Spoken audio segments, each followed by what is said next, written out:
July 15, 1453, Constantinople, Byzantine Empire. Dear Diary, my name is Andreas and I am a merchant living in Constantinople. Today was a day that will go down in history. It started like any other day. I woke up early, prayed, and had a light breakfast before heading to the marketplace to set up my stall. I sell spices, fabrics, and other goods that I import from the East. As I was setting up, I noticed that the city was unusually quiet, and there was an eerie feeling in the air. It wasn't until later in the morning that I found out why. The Ottomans had breached the city walls and were now inside Constantinople. Panic set in among the people in the marketplace. Many of us quickly closed up shop and rushed back to our homes. I made my way back to my house, which was located in the outskirts of the city.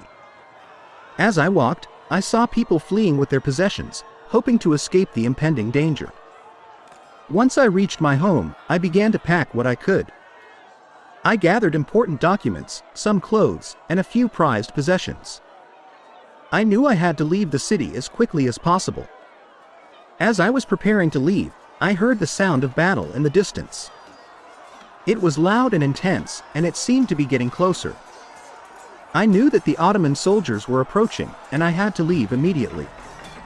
I quickly mounted my horse and rode out of the city. The streets were chaotic, and I had to navigate carefully to avoid colliding with others who were also fleeing.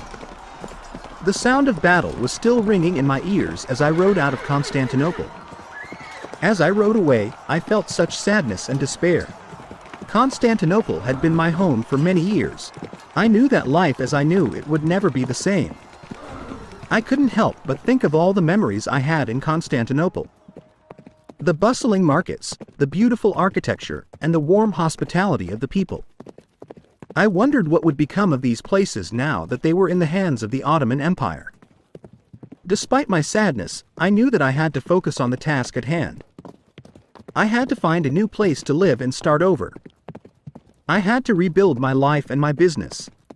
It wouldn't be easy, but I was determined to make the best of the situation. As I rode through the countryside, I saw the devastation left in the wake of the Ottoman invasion. Villages were destroyed, crops were burned, and people were displaced. The once peaceful land was now filled with chaos and uncertainty. I rode for hours, searching for a safe haven to rest for the night. As the sun began to set, I saw a small village in the distance. I rode towards it, hoping to find shelter for the night. The village was small and humble, but the people were kind and welcoming. They offered me a place to stay and food to eat.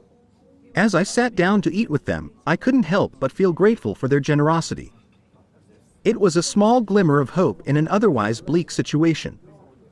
Now, as I rest for the night, I can only pray for the safety of my loved ones who remain in Constantinople.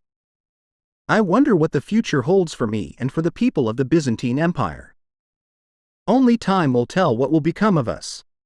Until next time, Andreas.